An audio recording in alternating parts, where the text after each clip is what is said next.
जय हिंद दोस्तों, स्वागत है एक बार फिर से आपका आज के इस विशेष लेक्चर में। दोस्तों, कहानी यहीं से शुरू होती है कि जब डोनाल्ड ट्रंप बने थे प्रेसिडेंट, उसमें इलेक्शन वाले दिन से लेकर और जब तक उन्होंने शपथ ली है तब तक यूरो और डॉलर की एक्सचेंज रेट में जबरदस्त परिवर्तन देखा गया था। तो जिस दिन देखिए इलेक्शन हुआ था, जिस दिन वोट हुआ था, उस दिन की अगर हम बात करें तो एक यूरो का जो रेट था वो डॉलर के सापेक्ष 1.0933 डॉलर था। यानी जिस दिन अमेरिका में वोट हुआ उस दिन एक यूरो की कीमत 1.0933 डॉलर थी। लेकिन दोस्तों, वोटिंग डे के बाद जिस दिन ट्रंप इलेक्शन जीते और उसके बाद जिस दिन उन्होंने शपथ ली है, इस पूरे बीच में डॉलर तेजी से मजबूत हुआ और मजबूत होने के कारण एक यूरो की कीमत जो 1.0933 डॉलर थी, वही एक यूरो 1.027 डॉलर तक पहुंच गया।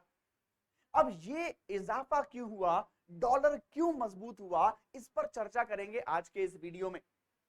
लेकिन दोस्तों, डोनाल्ड ट्रंप के शपथ लेने के बाद देखिए वापस से एक यूरो की कीमत जो है वो 1.0919 तक पहुंच गई, यानी लगभग लगभग पहले की तरह हो गई है। अगर हम पिछला 2-3 साल का सिनेरियो देखें तो वो भी एक बार आप देखिए। अगर हम अक्टूबर 2021 की बात करें तो अक्टूबर 2021 में देखिए एक यूरो की कीमत जो थी वो $1 के बराबर से ज्यादा थी, यानी एक यूरो जो था वो 1.18 डॉलर के आसपास हुआ करता था। 2021 के बाद देखिए लगातार जो डॉलर की यूरो की कीमत है वो लगातार कम हो रही है, यानी एक तरीके से देखा जाए तो डॉलर मजबूत हो रहा है। देख लीजिए आप, अगर अक्टूबर 2021 की हम बात करते हैं तो एक यूरो में 1.18 डॉलर के आसपास था, जो कि लगातार गिर रहा है। यानी एक यूरो में कम डॉलर आ रहे हैं, कम डॉलर मिल रहे हैं। इसका मतलब यही है कि डॉलर मजबूत हो रहा है और यूरो की कीमत गिर रही है। ये चलता है अक्टूबर 2021 तक और उसके बाद देखिए जनवरी 2023 में फिर से ये रेट बढ़ना शुरू हुआ यूरो का। उसके बाद अगर 2024 की बात करेंगे तो आप 2024 से देखिए एक ही फ्रेम में ये लगभग लगभग स्टिक हो गया है, यानी जो यूरो की कीमत है वो लगभग लगभग 1.05 से 1.1 डॉलर के बीच में बनी हुई है। ये कब से है? ये जनवरी 2024 से लगभग लगभग चल रहा है। जब यहां पर वोटिंग हुआ, वोटिंग के बाद से डॉलर मजबूत होना शुरू हो गया और ये जो ऊपर जाने वाली लाइन है ये वापस से आगे जाकर नीचे की तरफ आने लगी। जिस दिन वोटिंग हुआ, वोटिंग के बाद से लेकर जब तक शपथ लिया तब तक जो है वो डॉलर मजबूत होता रहा, यूरो की कीमत नीचे जाती रही। लेकिन ओथ लेने के बाद वापस से यूरो मजबूत हुआ। दोस्तों, यूरो 1999 में इंट्रोड्यूस किया गया था। यूरो जो है वो यूरोपियन कंट्रीज हैं 20, उन 20 यूरोपियन देशों में चलने वाली मुद्रा है। इन सभी देशों की कलेक्टिव मुद्रा जो है वो यूरो है, इसीलिए बहुत मजबूत मुद्रा है। एक आंकड़ा आपको बता दें कि पूरे विश्व में 60% जो विदेशी व्यापार है, 60% जो व्यापार है वो डॉलर में होता है, जबकि 20% व्यापार यूरो में भी होता है। डॉलर और यूरो इस प्रकार विश्व की सबसे इंपॉर्टेंट और सबसे मजबूत दो करेंसीज बन जाती हैं। दोस्तों, अगर एक हाईलाइट आप देखेंगे तो 1999 से लेकर और अभी तक की बात अगर करें तो केवल 3 बार ऐसा हुआ जब यूरो डॉलर के बराबर पहुंच गया, यानी एक यूरो में 1 डॉलर हो गया। इसके अतिरिक्त 1999 से लेकर आज तक कभी भी ऐसा नहीं हुआ जब यूरो डॉलर के पास पहुंचा हो। 2022 में आखिरी बार ऐसा हुआ था जब एक यूरो की कीमत 1 डॉलर के बहुत नजदीक पहुंच गई थी, 1.004 तक। यानी 2022 में एक यूरो में 1.004 डॉलर यहां पर आ गए थे। अब दोस्तों, आपको लग रहा होगा कि भाई ये तो दशमलव के 3-4 स्थानों की बात हो रही है, कोई बहुत बड़ा अंतर तो है नहीं। यहां पर 1.18 है, यहां पर 1.59 है, यहां पर 1.004 है। ये कोई बहुत बड़ा अंतर तो है नहीं, दशमलव के भिन्नों का ही इसमें परिवर्तन हो रहा है। तो दोस्तों, बिल्कुल आप सही सोच रहे हैं, ये डॉलर के और यूरो के एक्सचेंज रेट में बहुत बड़ा अंतर नहीं है। लेकिन आप सोच के देखिए, ट्रिलियंस ऑफ डॉलर इन्वेस्टेड हैं डॉलर और यूरोज में। ट्रिलियंस ऑफ डॉलर का व्यापार होता है, ट्रिलियंस ऑफ डॉलर इन्वेस्ट किए जाते हैं डॉलर और यूरो में प्रति वर्ष। तो दोस्तों इतने बड़े अमाउंट के लिए ये दशमलव भिन्नें भी काफी बड़ा अंतर प्रोड्यूस कर सकती हैं। अगर हम बात करें व्यापारियों की, तो व्यापारियों को सबसे बड़ी प्रॉब्लम दोस्तों इसी वजह से हो रही है। अगर किसी व्यक्ति को डॉलर में पेमेंट करना है और उसके पास यूरो है, तो उसे कम पेमेंट करना पड़ेगा उस फेज में, है ना। जब भी हमारे जो कोई भी करेंसी दोस्तों एक दूसरे के एक्सचेंज रेट में अदला बदली होती है, तो पेमेंट में काफी फर्क पड़ता है। मान लीजिए कोई भारत का व्यक्ति है जिसको अमेरिका में इन्वेस्टमेंट करना है, या अमेरिका में कुछ वस्तुएं खरीदनी है, या अमेरिका में जाकर कुछ पैसा खर्च करना है, तो वहां रुपया खर्च नहीं होगा, वहां डॉलर खर्च होगा, तो वहां पर रुपए को डॉलर में बदलवाना पड़ेगा, है ना।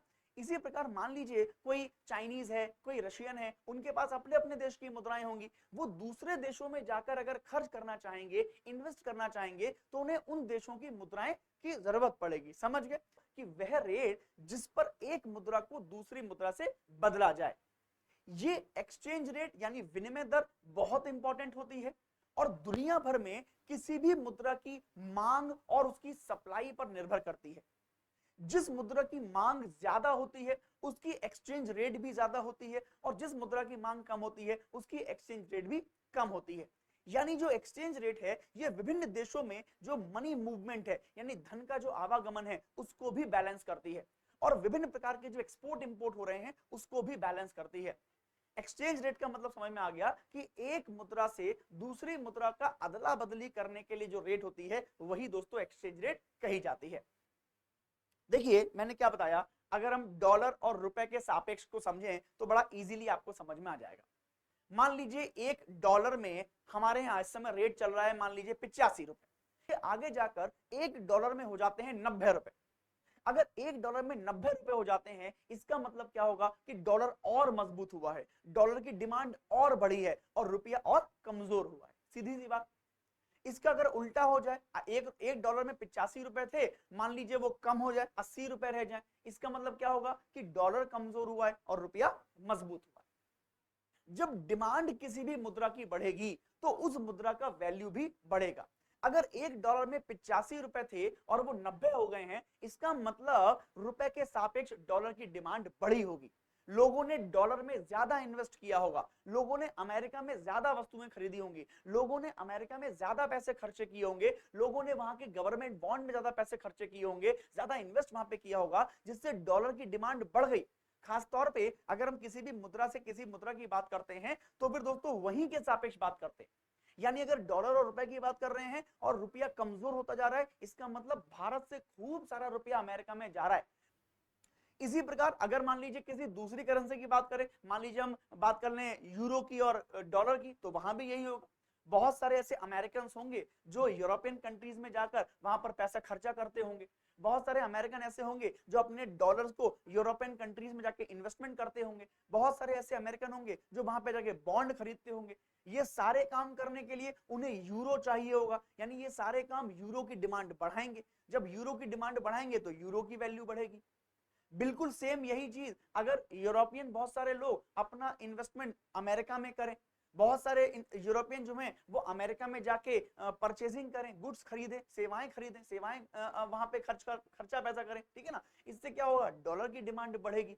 जब डॉलर की डिमांड बढ़ेगी तो डॉलर मजबूत हो जाएगा। समझ रहे हैं, यानी जो एक्सचेंज रेट है वो केवल डिमांड पर चलता है दोस्तों। किसी भी करेंसी की डिमांड जितनी बढ़ेगी उतना ही ज्यादा वो करेंसी क्या होगी, स्ट्रांग हो जाएगी। और दोस्तों करेंसी जब स्ट्रांग होती है तो उसके कई सारे फायदे और नुकसान होते हैं। जैसे अगर हम बात करें डॉलर और रुपए की ही बात कर लें, तो मान लीजिए डॉलर जो है एक डॉलर में 85 रुपए था, अब हो गया 90 रुपए। अगर मान लीजिए एक डॉलर में 85 था और अब हो गया 90 रुपए, इसका मतलब क्या हुआ कि हमारा रुपया जो है वो क्या हो गया, कमजोर हो गया। पहले हमें एक डॉलर के सामान के बदले 85 रुपए देने पड़ रहे थे, अभी कितने देने पड़ेंगे, 90 रुपए देने पड़ेंगे। यानी हमारे लिए विदेशी सामान कैसा हो जाएगा, महंगा हो जाएगा। यानी हमारे जो आयातक हैं, जो बाहर से चीजें मंगा रहे हैं, उनके लिए क्या हो जाएंगी, चीजें महंगी हो जाएंगी, हमारे देश में महंगाई बढ़ जाएगी, आयात महंगा हो जाएगा। इससे क्या होगा, सरकार का व्यापार घाटा बढ़ जाएगा। और होगा नहीं होगा, सरकार का विदेशी मुद्रा ज्यादा खर्च होगा भैया, सीधी सी बात है, ठीक है ना। तो जब भी कोई भी करेंसी कमजोर होती है तो उस देश में महंगाई दोस्तों बढ़ती है, उस देश का विदेशी भंडार जो है वो खर्चा करना पड़ता है, ठीक है ना, ये करना पड़ता है खर्चा, ठीक है। उस देश में जो है वो बहुत सारे और भी प्रयोजन करने पड़ते हैं जिससे ये बैलेंस है। दूसरी कंडीशन में अगर बात करें तो आयातक को नुकसान हो रहा है, लेकिन दोस्तों एक्सपोर्टर को ऐसे में फायदा हो जाता है। जब भी किसी देश की करेंसी कमजोर होती है तो जो एक्सपोर्टर है, निर्यातक है, उनको फायदा हो जाता है। कैसे, समझ लीजिए। $1 में मैंने बताया 85 रुपए थे, वो बढ़ के हो गए 90 रुपए। इसका मतलब क्या है कि बाहर के जो विदेशी हैं उनको $1 में पहले हमारे यहाँ 85 रुपए का सामान मिल रहा था, जो कि अब कितने का मिलेगा, 90 का मिल जाएगा, है ना। यानी विदेशियों के लिए हमारा माल कैसा हो गया, सस्ता हो गया, और वो खूब सारा माल खरीदेंगे। इससे क्या होगा, हमारे देश के जो निर्यातक है उनको क्या हो जाएगा, फायदा हो जाएगा, खूब सारा हमारा निर्यात होगा, जिससे विदेशी मुद्रा वापस आ जाएगी। तो ये एक साइक्लिक प्रोसेस है दोस्तों, ठीक है ना, एक चक्रीय गति है जो चलती रहती है, इसको बैलेंस हमें करना पड़ता है। तो सबसे पहले जानते हैं कि सबसे पहले क्या हुआ था। सबसे पहले डॉलर मजबूत हुआ, कब से कब तक, जब अमेरिका में इलेक्शन थे, इलेक्शन वाले दिन से लेकर और कहां तक, जब उन्होंने शपथ ली है डोनाल्ड ट्रंप ने, तो उन्होंने बहुत सारी ऐसी चीजें बोली जिससे उनकी पॉलिसीज देखकर सुनकर बाजार में जो बैठे हुए निवेशक है उनको लगा कि भाई ये इंसान तो इकोनॉमी को और आगे लेके जाएगा, ये इंसान तो अमेरिकन इकोनॉमी को बेहद आगे लेके जाएगा। और उसी वजह से दोस्तों वहां पर इन्वेस्टर जो हुए आकर्षित हुए। उन्होंने अपने इलेक्शन में बोला था कि भाई हम अमेरिका में टैक्स कम कर देंगे, हम अमेरिका में जो है डीरेगुलेशन करेंगे। अब सीधी सी बात है दोस्तों, जब टैक्स कम करेंगे तो इंसान के पास ज्यादा पैसा बचेगा खर्च करने के लिए, वो मार्केट में ज्यादा पैसा खर्च कर पाएगा, इससे मार्केट में डिमांड बढ़ेगी, डिमांड बढ़ेगी तो ज्यादा प्रोडक्ट लाने पड़ेंगे मार्केट में, ज्यादा प्रोडक्ट कहां से आएंगे, मैन्युफैक्चरिंग से आएंगे, मैन्युफैक्चरिंग कौन करेगा, बड़े बड़े इन्वेस्टर करेंगे। तो जैसे ही डोनाल्ड ट्रंप ने अपने इलेक्शन कैंपेन में बोला कि हम टैक्स कम करेंगे, वैसे ही पूरे दुनिया में बैठे हुए जो इन्वेस्टर थे उन्होंने कहा, उन्होंने सोचा कि भाई अब तो अमेरिका में लग रहा है ऐसा हो जाएगा, तो अमेरिका में बहुत जरूरत पड़ेगी पैसे की, चलो इन्वेस्ट करते हैं। बहुत सारे इन्वेस्टर पहुंच गए अमेरिका अपना अपना पैसा लेके, जब पहुंच गए तो वहां डॉलर की डिमांड करी, डॉलर ऊपर चला गया। डीरेगुलेशन करेंगे यानी सरकारी जो कंट्रोल है वो खत्म करेंगे, सरकारी कंट्रोल खत्म करना भी व्यापारियों के लिए फायदेमंद रहता है। ये सुनकर फिर से सारे इन्वेस्टर जो थे फिर अमेरिका पहुंच गए कि भैया चलो वहां पे इन्वेस्टमेंट करते हैं, और डिमांड बढ़ गई डॉलर की, डॉलर और मजबूत हो गया। इस वजह से वहां पे लोकल डिमांड, डोमेस्टिक डिमांड जो थी वो भी इंप्रूव हुई, डोमेस्टिक डिमांड इंप्रूव हुई तो वैसे दोस्तों मार्केट इंप्रूव हुआ, समझ रहे हैं। तो इन सब वजहों से क्या हुआ, खूब सारा इन्वेस्टमेंट वहां पहुंच गया। साथ ही साथ उन्होंने एक चीज और भी कही थी, क्या कहा था भाई कि भाई हम क्या करेंगे, अमेरिका को ग्रेट बनाएंगे, मेक अमेरिका ग्रेट अगेन, ये बोला ना। तो जब ऐसी स्टेटमेंट उन्होंने दिया, इनको सुनकर पूरे दुनिया के इन्वेस्टर थे उनको लगा कि भाई अमेरिका में अब कुछ जबरदस्त चेंजेस होने वाले हैं और अमेरिका में बहुत बड़े स्तर पर बदलाव होंगे जिससे इंडस्ट्री को फायदा होगा, चलो वहां पे चलते हैं इन्वेस्टमेंट करने। तो बहुत सारे जो है वो इन्वेस्टर वहां गए, डॉलर की कीमत को बढ़ाया। बिल्कुल इसी समय जब ये चीज चल रही थी, जब उन कैंपेन चल रहा था, चुनाव प्रचार कर रहे थे, इसी समय यूरोप जो है वो दोस्तों अनसर्टेनिटी से भरा हुआ था। यूरोप की जो इकोनॉमीज थी, जो मेजर इकोनॉमीज थी, वो एक तरीके से 2008 के जो फाइनेंशियल क्राइसिस थे उसकी हालात में थे। और केवल इकोनॉमिक प्रॉब्लम नहीं थी वहां पर, अगर हम बात करें तो वहां पे जर्मनी और फ्रांस जैसे सबसे इंपॉर्टेंट जो कंट्रीज थी वहां पर पॉलिटिकल इश्यूज चल रहे थे। समझ में ही नहीं आ रहा था पावर में कौन आएगा कौन नहीं आएगा, समझ में ही नहीं आ रहा था कि भाई क्या होने वाला है। तो वहां पर इतनी सारी प्रॉब्लम चल रही थी उस समय, जब अमेरिका में जबरदस्त वादे किए जा रहे थे, अमेरिका में जबरदस्त कैंपेन चल रहा था, तो जाहिर सी बात है इन्वेस्टर्स क्या क्या सोचेगा कि भाई यूरोप तो अनसर्टेन है, यहां पे इन्वेस्टमेंट करने के बजाय चलते हैं अमेरिका में, वहां जाके इन्वेस्टमेंट करते हैं। यही हुआ। साथ में एक चीज और भी थी कि जब ये अनसर्टेनिटी वहां पे थी यूरोप में, तो वहां पर जो यूरोपियन जो सेंट्रल बैंक है उसके सामने बड़ी प्रॉब्लम आ गया। क्या प्रॉब्लम आ गया कि एक तो भाई इकोनॉमी डाउन जा रही है, इकोनॉमी वहां पे खत्म हो रही है, दूसरा इन्फ्लेशन भी बढ़ रहा है। अब इकोनॉमी डाउन जा रही है, उसको ऊपर करने के लिए टैक्स की रेट को कम करना पड़ता है। अगर इकोनॉमी को ऊपर करना है तो इंटरेस्ट रेट को कम करना पड़ेगा, ताकि आसानी से मार्केट में मनी सप्लाई हो, मनी सप्लाई इन्वेस्ट हो, डिमांड बढ़े, इकोनॉमी ऊपर जाए। लेकिन साथ में इन्फ्लेशन भी है। अब मान लीजिए इंटरेस्ट रेट कम कर दिया, मनी सप्लाई बढ़ा दी, डिमांड बढ़ गई, तो इन्फ्लेशन और बढ़ जाएगा। अब यूरोपियन जो सेंट्रल बैंक थे वो इसी वजह से परेशान थे कि हम क्या करें, क्या इंटरेस्ट रेट कम करके हम जो है वो इकोनॉमिक ग्रोथ की तरफ ध्यान दें, इंप्लॉयमेंट को बढ़ाएं, या फिर जो इंटरेस्ट रेट है उनको और बढ़ाकर महंगाई कम करें। इस अनसर्टेनिटी की वजह से वहां पर जो इन्वेस्टर्स थे दोस्तों उनका एकदम से मनोबल टूट गया और वो सीधे कहां पहुंचे, सीधे अमेरिका पहुंचने लगे।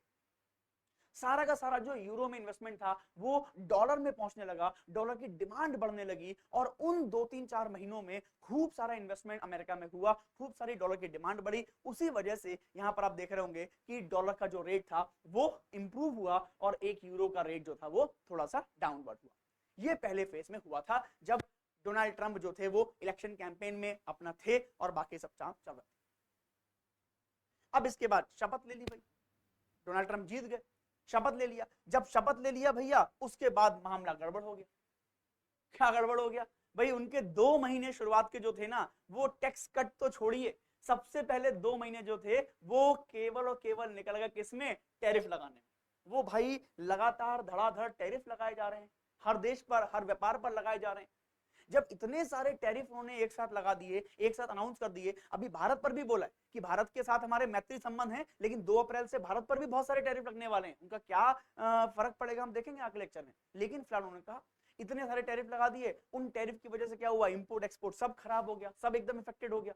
तो ये जो टैरिफ लगाए थे अपने ट्रेड को बचाने के लिए, वो एक तरीके से डोमेस्टिक टैक्स की तरह ही भारी पड़ने लगे और वहां पे डिमांड कम हो गई, मार्केट में सप्लाई नहीं हुआ, माल ही नहीं आ रहा है, ठीक है ना। उस वजह से मार्केट में जो था वो एकदम डाउनवर्ड आ गया, डिमांड हुई नहीं, डिमांड बहुत कम हो गई। डिमांड कम हो गई तो इकोनॉमिक स्लो डाउन आ गया। इसके साथ साथ एक काम और कर दिया डोनाल्ड ट्रंप ने, बोला कि भाई अपनी सरकार को हम जो है वो बजट प्रूफ करेंगे। बहुत सारी कटौतियां कर दी बजट में, यानी अलग अलग डिपार्टमेंट में अलग अलग पॉलिसीज के लिए जो पैसा आना चाहिए था वो पैसा दिया नहीं, बजट कम कर दिया। अब बजट कम कर दिया तो जो इन्वेस्टर थे, जो व्यापार तंत्र था, उसमें खलबली मच गई कि भैया क्या हो रहा है ये। टैरिफ जब लगाए तब भी खलबली मच गई कि भाई अब हम कैसे व्यापार करेंगे, कैसे माल मंगाएंगे, कैसे माल बेचेंगे। तो इन्वेस्टर के मन में थोड़ी सी आशंका पैदा हुई कि भाई अब यहाँ पर क्या होगा, ये तो बिल्कुल ही उलट जा रहा है। जो टैक्स कट की बात थी, जो डीरेगुलेशन की बात थी, वो तो हो ही नहीं रही है, बात हो रही है केवल टैरिफ की और गवर्नमेंट कम करने की। तो वहां पे डिमांड और कम हो गई। अच्छा, इसके बाद आप डोनाल्ड ट्रंप को जानते ही हैं, डोनाल्ड ट्रंप को जानते हैं इस बेस में कि डोनाल्ड ट्रंप तो अपनी जो स्टेटमेंट है उनके लिए फेमस है। कभी किसी के बारे में कुछ बोल देंगे, कभी कहीं से पैसा कम कर देंगे, है ना। यूक्रेन के जो प्रेसिडेंट थे वो उनसे मिलने आए तो प्रेस कॉन्फ्रेंस में लता दिया उनको, ठीक है ना। तो डोनाल्ड ट्रंप जो है वो तो कभी भी कुछ भी बोल सकते हैं। इस वजह से इन्वेस्टर के मन में और आशंका हुई कि भाई ये व्यक्ति क्या कर रहा है, ये तो अनसर्टेनिटी को और बढ़ा रहा है, समझ में ही नहीं आ रहा है कि क्या होगा। आगे जाकर टैक्स बढ़ा देंगे, टैक्स कम कर देंगे, किसी व्यापार को बैन कर देंगे, क्या कर देंगे कुछ नहीं पता, ठीक है ना। इस वजह से वहां के जो इन्वेस्टर्स थे उनके पास दोस्तों कोई मौका नहीं था कि भाई क्या करें, उनको समझ में नहीं आ रहा।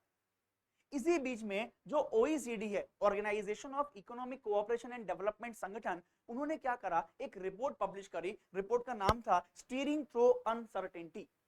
और इस रिपोर्ट में उन्होंने एक बात कह दी कि भाई अमेरिका में इस समय जो हो रहा है ना, उसकी वजह से अमेरिका की जो ग्रोथ रेट है, जीडीपी ग्रोथ रेट है, वो 2.8% से घटाकर प्रोजेक्ट कर दी 2.2, कि भाई 2025 में अगर ऐसे चलता रहा तो भाई ग्रोथ रेट 2.2% रहेगी, और 2026 में अगर ऐसा रहा ना तो 1.6% तक आसपास रह जाएगी। ये अमेरिका के बारे में बोल दिया ओईसीडी ने।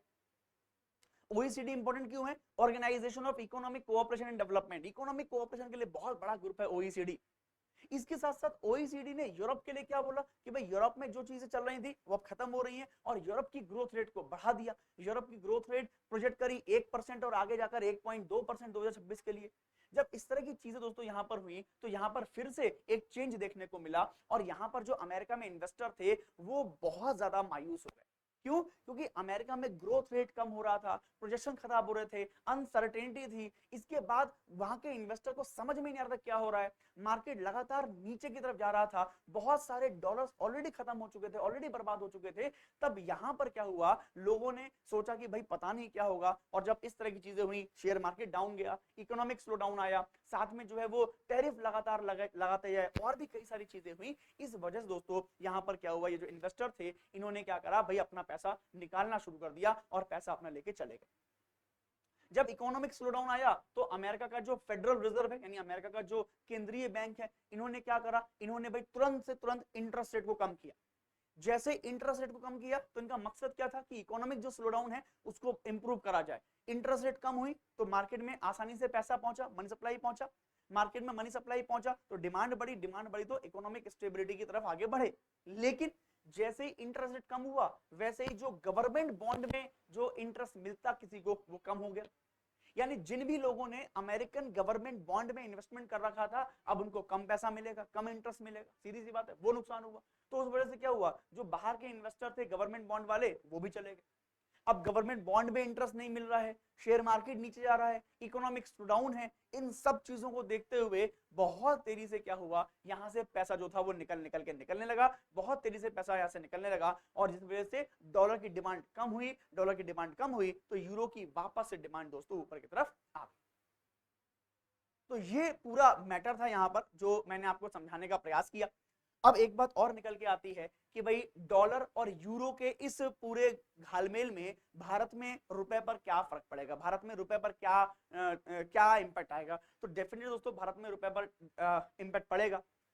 जब भी डॉलर दोस्तों कमजोर होगा तो डॉलर के सापेक्ष रुपया क्या होगा, मजबूत होगा। और अभी मैंने पूरा आपको समझाया कि जब भी रुपया मजबूत होगा इसका मतलब भारत में जो आयातक हैं उनको क्या होगा, फायदा होगा।